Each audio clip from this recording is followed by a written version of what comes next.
Hello दोस्तों, एक बार फिर से बहुत बहुत स्वागत है आप सभी का हमारे इस यूट्यूब चैनल मेजर टारगेट पे। तो दोस्तों आज आप सभी को बताने वाले हैं कि बहुपद का महत्वपूर्ण प्रश्न देखने वाले हैं जो आपके मैट्रिक बोर्ड परीक्षा के लिए बहुत ही इंपॉर्टेंट है। अगर आप भी इस बार मैट्रिक के बोर्ड परीक्षा देने वाले हैं तो इस वीडियो को आप शुरू से लेकर अंतिम तक देख लेते हैं। तो आपका अगर आपकी मैट्रिक बोर्ड परीक्षा में बहुपद का शून्य या फिर मूल या फिर हल पूछे तो आप चुटकियों में बना सकते हैं और यहाँ से 2 से 3 प्रश्न पक्का आएगा आपके मैट्रिक बोर्ड परीक्षा में। और इस तरह का प्रश्न आपके मैट्रिक बोर्ड परीक्षा में लगभग में सीधे सीधे हर बार पूछ ले जाते हैं। तो यहाँ तो आप सभी का शून्य पूछेगा या फिर हल या फिर मूल, तीनों एक ही होता है। तो बहुपद का शून्य, मूल या फिर हल पूछेगा तो आप इस तरह का प्रश्न आपके मैट्रिक बोर्ड परीक्षा में या तो आएगा एमसीक्यूज क्वेश्चन या फिर आपका सब्जेक्टिव क्वेश्चन आ सकता है। तो देखिए एमसीक्यू क्वेश्चन जो आएगा आपका मल्टीपल चॉइस में रहेगा और आपका सब्जेक्टिव प्रश्न जो रहेगा आपका 2 नंबर का रहेगा। तो यहाँ से आप सभी को 2 से 3 प्रश्न आएगा और आपको इस वीडियो से 3 नंबर पक्का मिलने वाला है। तो इस वीडियो को आप शुरू से लेकर अंतिम तक जरूर देखिए। तो इस वीडियो में देखिए यहाँ पे प्रश्न क्या सिलेक्टेड किए हैं कि द्विघात बहुपदों के शून्य ज्ञात कीजिए और शून्यकों तथा गुणांकों के बीच संबंध की सत्यता की जांच कीजिए। तो इस तरह का प्रश्न जो है ना, या तो आप सभी को ऑब्जेक्टिव में पूछेगा तो आपको द्विघात बहुपद दे देगा, उसका बोलेगा कि इसका शून्य क्या होगा। तो ऑब्जेक्टिव में इस तरह पूछेगा। अगर सब्जेक्टिव में पूछेगा तो आपको द्विघात बहुपद के शून्य के साथ साथ इसके शून्य तथा गुणांकों के बीच संबंध की सत्यता की जांच भी करने बोलेगा। तो देखते हैं, सबसे पहले आप सभी को बताते हैं कि द्विघात बहुपद जो होगा उसका शून्य कैसे ज्ञात करेंगे अगर आपका ऑब्जेक्टिव आए। तो उसके बाद आप सभी को बताएंगे, इसके साथ ही साथ आप सभी को शून्यकों तथा गुणांकों के बीच संबंध की सत्यता की जांच भी करने के लिए बताएंगे। तो देखते हैं, सबसे पहले हम लोग नंबर 1 प्रश्न को यहाँ पे सिलेक्टेड करते हैं। यहाँ पे क्या है कि x² - 2x - 8 है। तो देखिए यहाँ पे आप सभी को पहले x² - 2x - 8 यही है ना। तो देखिए ये जो है ना एक द्विघात बहुपद है, क्योंकि यहाँ पे x की घात 2 है। जब x की घात 2 होता है तो आपका द्विघात बहुपद होता है। तो द्विघात बहुपद जो होते हैं ना, ये आपका इसका जनरल फॉर्म होता है ax²। इसको हम लोग लिख सकते हैं ax² + bx + c के फॉर्म में रहता है, तो वो आपका द्विघात बहुपद होता है। तो देखिए यहाँ पे आप सभी को पहले पहचानना है कि यहाँ पे a कौन होता है। देखिए a जो होता है ना x² का गुणांक होता है। तो यहाँ पे a बराबर हो जाएगा x² के साथ गुणा में 1 है तो यहाँ पे 1 हो जाएगा। तो देखिए यहाँ पे b जो होता है ये आपका x का गुणांक हो जाएगा। तो यहाँ पे आपका b बराबर हो जाएगा x के साथ यहाँ पे गुणा में क्या है -2 है, तो यहाँ पे हम लोग -2 लिख देंगे। उसके बाद c जो होता है अचर पद होता है, यानी कि जो अकेले होता है, जो सबसे लास्ट में रहेगा वो आपका c रहेगा। तो यहाँ पे देखिए कि c बराबर -8 है ना। उसके बाद आप सभी को इसका अगर शून्य ज्ञात करने बोलेगा तो हम लोग इसका शून्य कैसे ज्ञात करेंगे, चलिए मैं आपको स्टेप बाय स्टेप बता देते हैं। तो देखिए यहाँ पे सबसे पहला काम करना होता है a ज्ञात करना होता है, फिर b ज्ञात करना होता है, फिर c को पहचानना पड़ता है। तो यहाँ पे आप सभी पहले a को c से गुणा करना होता है। जब a को c से गुणा कीजिएगा तो यहाँ पे a का मान 1 है। 1 को जब 8 से गुणा कीजिएगा तो आपका यहाँ पे -8 प्राप्त होगा। जब 1 को -8 से गुणा कीजिएगा तो -8 प्राप्त होगा। उसके बाद आप सभी को इस 8 का एलसीएम करना होता है। तो चलिए मैं आपको एलसीएम करके बता देती हैं। तो देखिए यहाँ पे जब 8 का एलसीएम कीजिएगा तो ये आपका 2 × 8 हो जाएगा, फिर 2 दूना 4 हो जाएगा। ठीक है, तो देखिए यहाँ पे जो हम लोग 8 का एलसीएम किए तो यहाँ पे 2 × 8 हो गया, 2 दूना 4 हो गया। यहीं पे आप समझिए, सबसे पहले इसको एक बार हम लोग यहाँ पे उतार लेते हैं। x² है, फिर -2x - 8, ये द्विघात बहुपद है।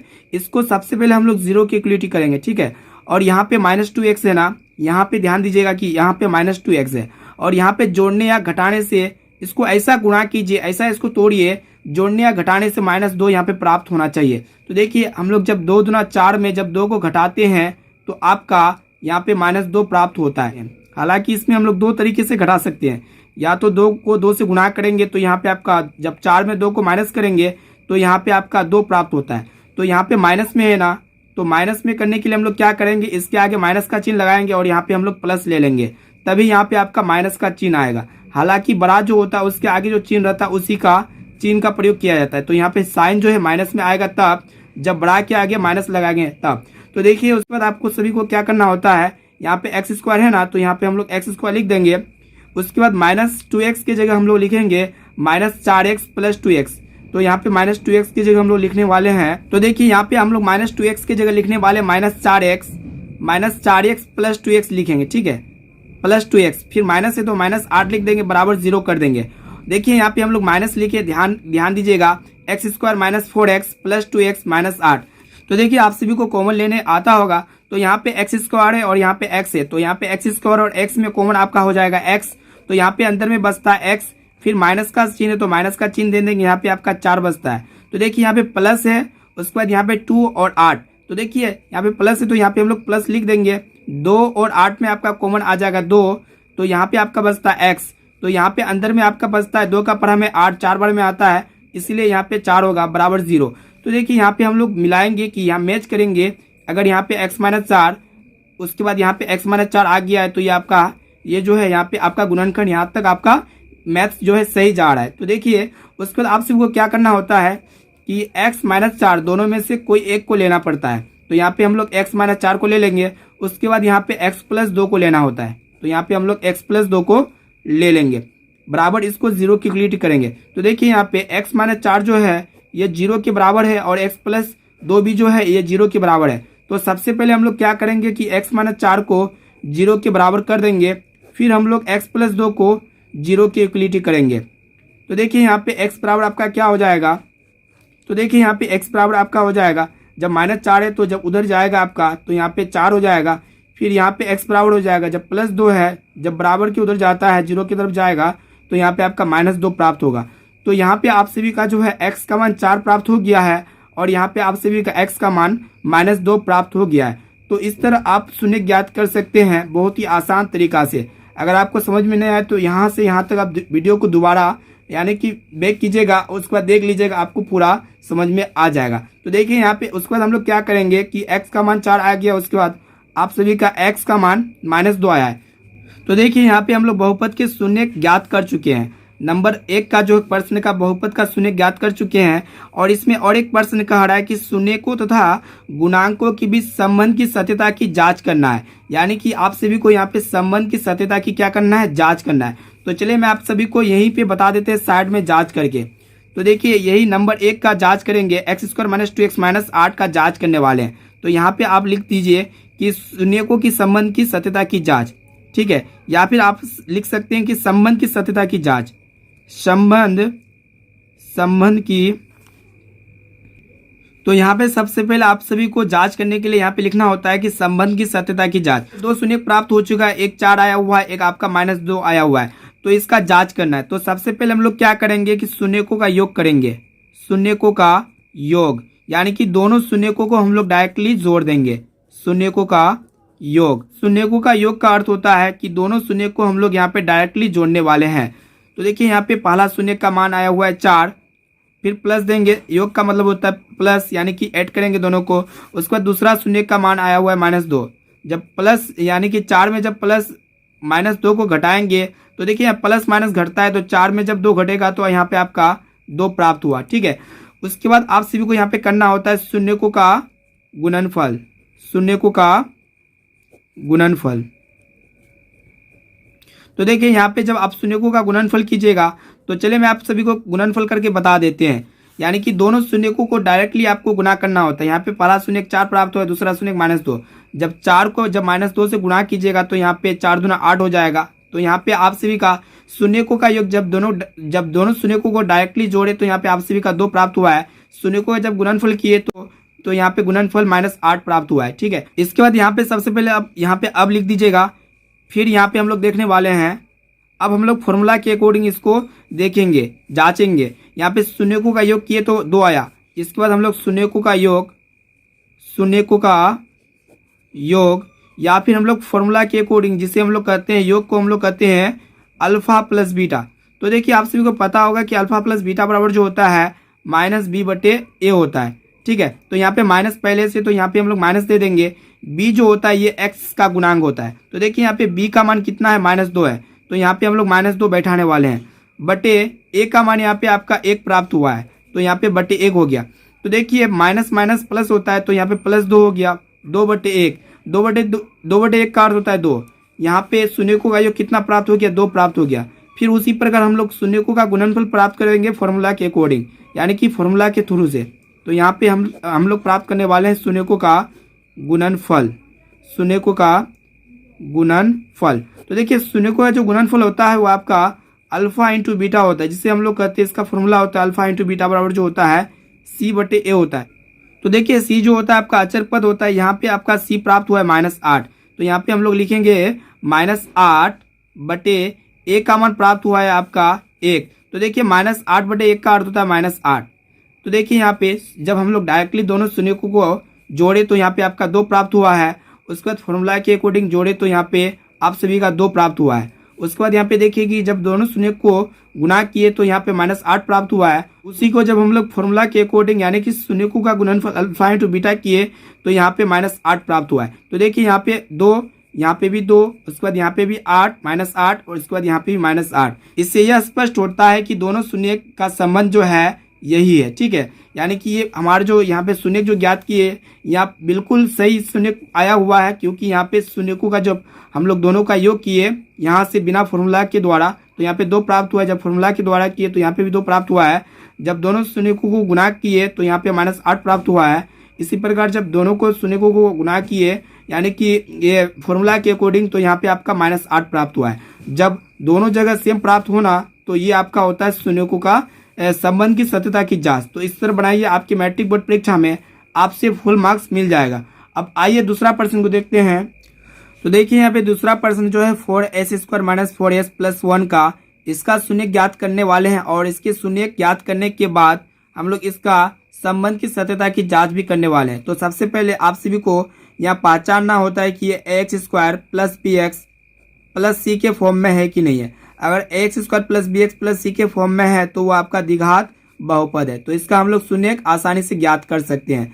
उसके बाद देखिए यहाँ पे x² है तो यहाँ पे s² है, x है तो x है, फिर प्लस c है यानी कि यहाँ पे एक अचर पद है, एक है। तो देखिए जो x² होता है उसके साथ जो a होता है वो आपका गुणा होता है a का, तो यहाँ पे a बराबर हो जाएगा a का गुणांक 4 प्राप्त हो जाएगा। फिर यहाँ पे b का गुणांक जो होगा -4 होगा जो x के साथ गुणा में होता है, और c जो होता है जो लास्ट में होता है और ये अचर पद होता है यहाँ पे 1 हो जाएगा। इसके बाद आप सभी को करना होता है यहाँ पे 4s² - 4s + 1 को इसको एक बार फिर से दोबारा हम लोग उतार लेंगे। तो यहाँ पे 4s² है, फिर -4s है, फिर +1 है। इसके बाद आप सभी को यहाँ पे 0 की इक्वलिटी करना होता है। फिर इसके बाद आप सभी को करना होता है a को c से गुणा करना होता है। तो यहीं पे हम लोग कर देते हैं। जब a को c से गुणा कीजिएगा तो यहाँ पे a का मान जो है 4 है, फिर यहाँ पे आपका c का मान जो है 1 है। जब 4 को 1 से गुणा कीजिएगा तो यहाँ पे आपका 4 प्राप्त होगा। तो यहाँ पे जब AC कीजिएगा ना, AC जो 4 प्राप्त होगा इसका आपको फैक्टर करना होता है यानी कि LCM करना होता है। तो चलिए मैं आपको साइड में LCM करके बता देते हैं। तो देखिए यहाँ पे जब इसका 4 का LCM कीजिएगा तो यहाँ पे 2 दूना 4 हो जाएगा। तो यहाँ पे आपको यहीं पे समझिए, यहाँ पे देखिए कि यहाँ पे -4 लाना है। तो देखिए हम लोग इसको 4 कैसे लाएंगे, -4 कैसे लाएंगे। तो देखिए अगर हम लोग इसको ऐड करते हैं 2 + 2 करते हैं तो 4 आ जाता है। तो आपको -4 लाना है। तो इसके लिए हम लोग क्या करेंगे कि -2 और -2 ऐड करेंगे तभी आपका -4 आएगा। तो यही चीज़ यहाँ पे -4s की जगह लिखेंगे। तो यहाँ पे आपका प्राप्त हुआ है 4s², यहाँ पे माइनस है तो माइनस। तो देखिए यहाँ -2s और -2s ऐड करेंगे तभी आपका -4s आएगा। तो यहाँ पे -2s हो गया, फिर -2s हो गया। फिर यहाँ पे देखिए +1 है तो +1 लिख देंगे, बराबर 0 कर देंगे। अब यहाँ पे देखिए 4 है और यहाँ पे 2 है, तो 4 और 2 में आपका कॉमन आ जाएगा 2। उसके बाद यहाँ पे जब 2 को कॉमन ले लिए, यहाँ पे देखिए कि s² है, फिर आपका यहाँ पे s है, तो s² और s में आपका कॉमन आ जाएगा s। तो यहाँ पे 4 में हम लोग 2 कॉमन ले लिए तो यहाँ पे आपका बचा है 2। फिर यहाँ पे s² में जब s को कॉमन ले लिए तो यहाँ पे आपका बचा हुआ है s। यहाँ पे माइनस है तो माइनस लिख देंगे।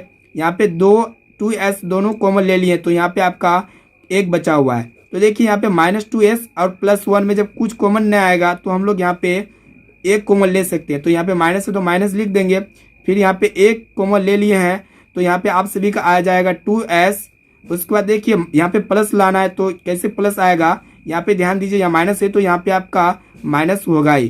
तो यहाँ पे आपका क्या है 1 है तो 1 है, बराबर 0। तो देखिए यहाँ पे 2s - 1, यहाँ पे भी 2s - 1 आ चुका है। जब सेम आ जाता है तो दोनों में से हम लोग 1 को ले लेते हैं। तो यहाँ पे हम लोग 2s - 1 इंटू 2s - 1 को ले लेंगे, 2s - 1 को ले लेंगे इसको। इसके बाद आप सभी को 0 की इक्वलिटी कर देना है। तो देखिए यहाँ पे क्या है कि 2s - 1 ये 0 के बराबर है। उसके बाद 2s - 1 ये भी 0 के बराबर है। तो यहाँ पे हम लोग क्या करेंगे कि 2s - 1 को 0 की इक्वलिटी सबसे पहले कर देंगे। इसके बाद आप सभी को इसको भी 0 के बराबर करना होता है, 2s - 1 को भी 0 के बराबर कर देंगे। तो यहाँ पे 2s बराबर हो जाएगा, ये माइनस है, जब -1 उधर जाके प्लस हो जाएगा तो यहाँ पे s बराबर हो जाएगा 1/2। इसी प्रकार 2s बराबर हो जाएगा आपका -1 है तो उधर जाने के बाद ये +1 हो जाएगा तो s बराबर हो जाएगा आपका 1/2। तो यहाँ पे आप सभी को शून्य प्राप्त हो गया है 1/2 और 1/2। तो यहाँ पे आप सभी को 2 शून्य प्राप्त हो गया है। तो अगर शून्य प्राप्त करने बोले तो ऑब्जेक्टिव प्रश्न में इतना ही तक बनाना है, आपका शून्य प्राप्त हो जाएगा। इस तरह बनाइए, आपके मैट्रिक बोर्ड की परीक्षा में स्टेप बाय स्टेप आपसे शून्य 100% ज्ञात हो जाएगा।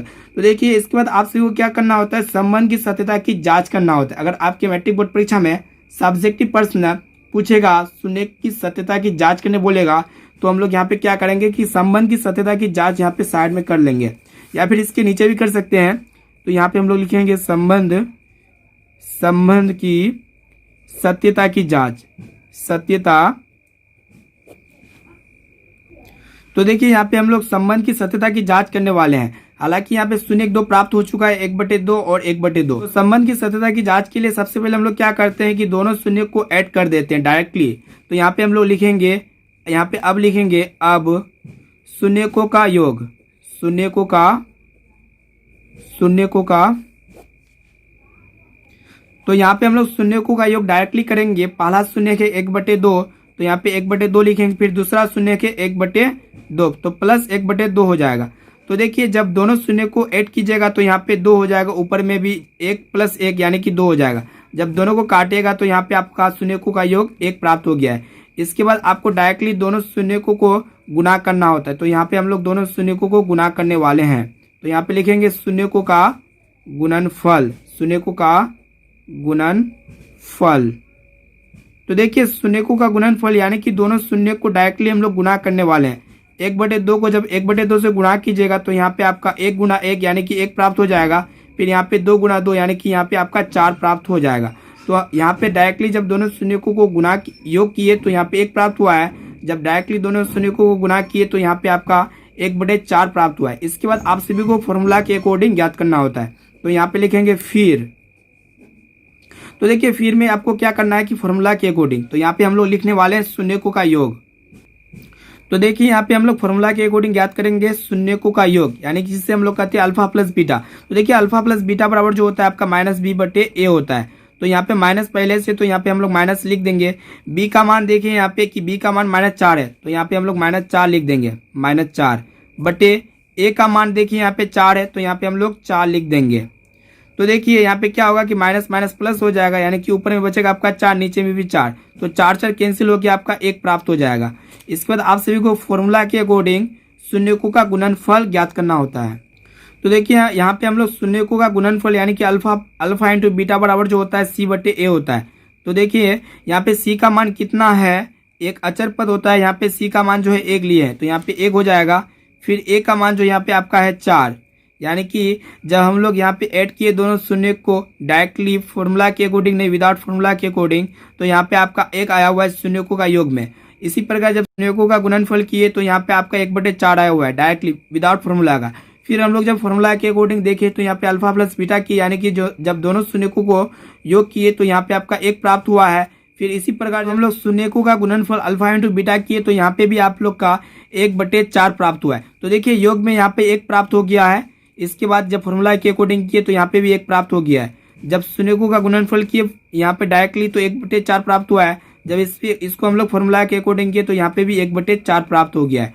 तो ये हो गया आपका संबंध की सत्यता की जांच। जब सेम मैच कर जाएगा तो ये आपका क्या है, गुणनखंड पूरा आपका द्विघात बहुपद का जो शून्य ज्ञात किया, आपका शून्य जो है 110% सही है। तो इस तरह बनाइए, आपके मैट्रिक बोर्ड परीक्षा में आपसे फुल मार्क्स मिल जाएगा। अब देखते हैं इसी प्रकार तीसरा प्रश्न को।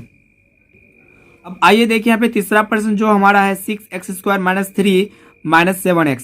तो इसको हम लोग पहले चेक करेंगे ये द्विघात बहुपद के फॉर्म में है कि नहीं है। तो देखिए द्विघात बहुपद का जो फॉर्म होता है ax² + bx + c होता है। अगर इसके फॉर्म में है तो आपका वो द्विघात बहुपद है, यानी कि ये आपका जनरल फॉर्म होता है द्विघात बहुपद का ax² + bx + c। तो देखिए यहाँ पे आप सभी का क्या है कि ax² है, यानी कि यहाँ पे 6x² है, तो यहाँ पे ठीक है। उसके बाद यहाँ पे bx जो है यहाँ -7x की जगह है, तो हम लोग यहाँ c की जगह, तो इसको हम लोग क्या करेंगे, -7x को bx के जगह में लाएंगे। तो यहाँ पे कर देते हैं, यहाँ पे 6x² हो जाएगा -7x, यहाँ पे हम लोग bx की जगह लाने वाले हैं और c जो होता है सबसे लास्ट में होना चाहिए। तो हम लोग यहाँ पे c को क्या करेंगे, -3 को सबसे लास्ट में कर देंगे, -3। इसके बाद आपसे वो क्या करना होता है कि a कौन है, b कौन है और c कौन है चेक करना होता है। तो देखिए यहाँ पे a का मान जो है, जो एक्स स्क्वायर के साथ जो गुना में होता है वो आपका a होता है, यहाँ पे 6 हो जाएगा a। उसके बाद यहाँ पे देखिए b का जो मान हो जाएगा, जो x के साथ गुना में होता है वो आपका होता है b। तो यहाँ पे b बराबर जो हो जाएगा आपका -7 हो जाएगा।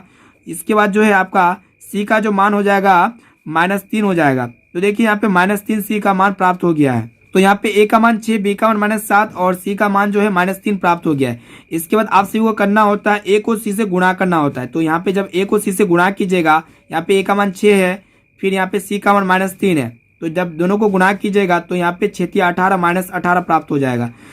उसके बाद आपसे वो क्या करना होता है कि साइड में एलसीएम लेना होता है, 18 का एलसीएम लेना होता है। तो देखिए यहाँ पे एलसीएम जब लेंगे तो यहाँ पे 2 18 3 3 9 हो जाएगा, ठीक है।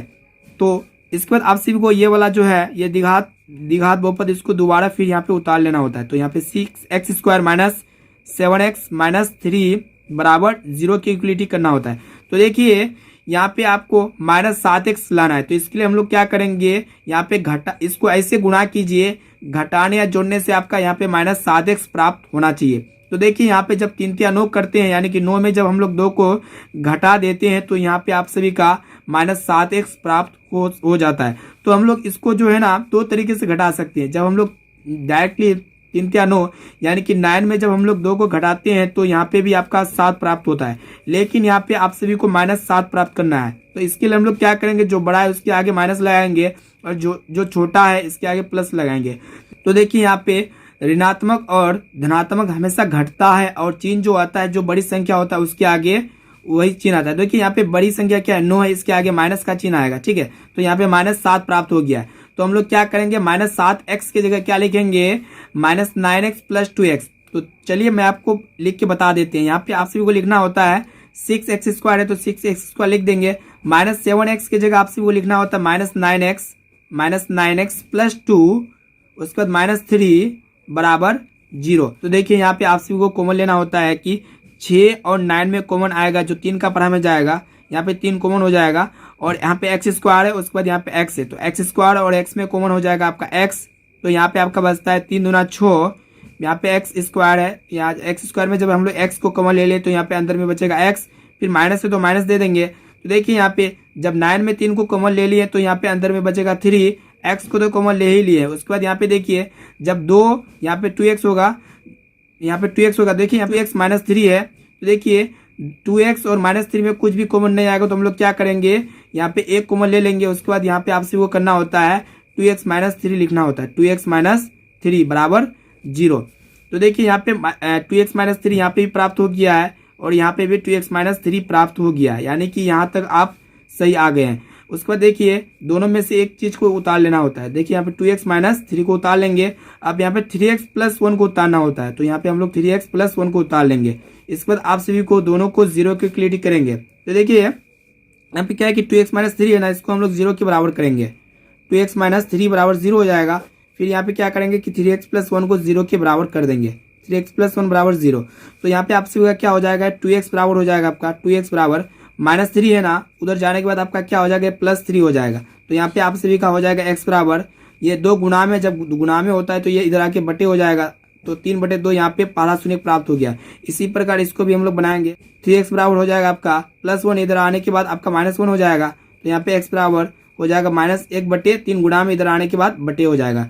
तो यहाँ पे हमारा 2 शून्य प्राप्त हो गया है, एक शून्य का आपका 3/2 और दूसरा शून्य आपका है -1/3। इसके बाद आपसे वो क्या करना होता है, संबंध की सत्यता की जांच करना होता है। तो देखिए संबंध की सत्यता की जांच के लिए हम लोग पहले क्या करेंगे कि दोनों शून्य को डायरेक्टली ऐड कर देंगे। तो चलिए मैं आप सभी को डायरेक्टली ऐड करके बता देते हैं। तो देखिए यहाँ पे शून्यकों का योग, हम दोनों शून्य को डायरेक्टली ऐड करने वाले हैं। तो यहाँ पे पहला शून्य जो प्राप्त हुआ है 3/2 प्राप्त हुआ है, तो यहाँ पे 3/2 लिख देंगे। फिर प्लस यानी कि ऐड करना होता है।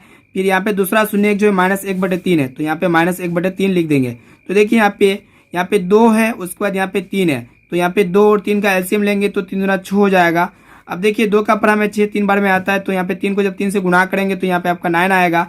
फिर प्लस माइनस माइनस होता है, जब 3 को भाग करेंगे 6 से तो 2 आएगा, फिर 2 को हम लोग 1 से गुना करने वाले तो यहाँ पे आपका 2 आएगा।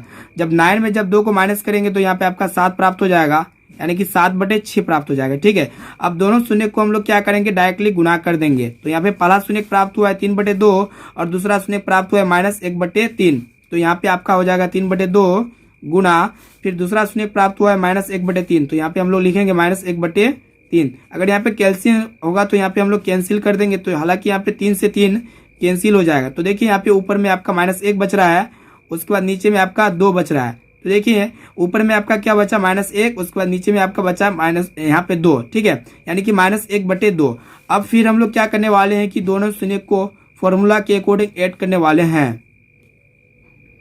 तो देखिए हम लोग फॉर्मूला के अकॉर्डिंग जो है दोनों शून्य को ऐड करने वाले हैं। शून्यों का योग जो होता है अल्फा प्लस बीटा, यानी कि -b/a होता है। तो यहाँ पे माइनस पहले से तो माइनस पहले देंगे। तो यहाँ पे देखिए कि b का मान यहाँ पे आपका कितना प्राप्त हुआ है, -7 प्राप्त हुआ है। ठीक है, -7। तो यहाँ पे b की जगह -7 लिख देंगे। फिर यहाँ पे a का मान जो है यहाँ पे आपका a का मान 6 प्राप्त हुआ है, तो यहाँ पे हम लोग 6 लिख देंगे। तो देखिए माइनस माइनस प्लस होता है, तो ऊपर में आपका 7/6 हो जाएगा। अब इसी प्रकार हम लोग दोनों शून्यों का डायरेक्टली यानी कि फॉर्मूला के अकॉर्डिंग दोनों को गुणा करने वाले हैं, गुणनफल प्राप्त करने वाले हैं। तो देखिए अल्फा इंटू बीटा बराबर जो होता है आपका c/a होता है। तो देखिए c जो होता है आपका अचर पद होता है, तो यहाँ पे c जो अकेले होगा वही आपका अचर पद होगा। तो यहाँ पे 3 जो है -3 प्राप्त हुआ है, तो यहाँ पे हम लोग -3 को लिख देंगे c की जगह। तो यहाँ पे c की जगह क्या लिखेंगे, -3। ठीक है, उसके बाद देखिए यहाँ पे a जो प्राप्त हुआ है आपका 6 प्राप्त हुआ है। तो यहाँ पे -3/6 का अर्थ होता है 3 का पढ़ा में ये 2 बार में कट जाएगा, तो ऊपर में आपका बचता है 1, यानी कि -1/2। अब यहाँ पे ध्यान दीजिए आप कि जब दोनों शून्यकों को जब फॉर्मूला के अकॉर्डिंग यानी कि ऐड किए तो यहाँ पे 7/6 प्राप्त हुआ है। अब दोनों शून्य को जब ये से डायरेक्टली दोनों को ऐड किए तो यहाँ पे भी आपका 7/6 प्राप्त हुआ है और यहाँ पे भी आपका 7/6 प्राप्त हुआ है।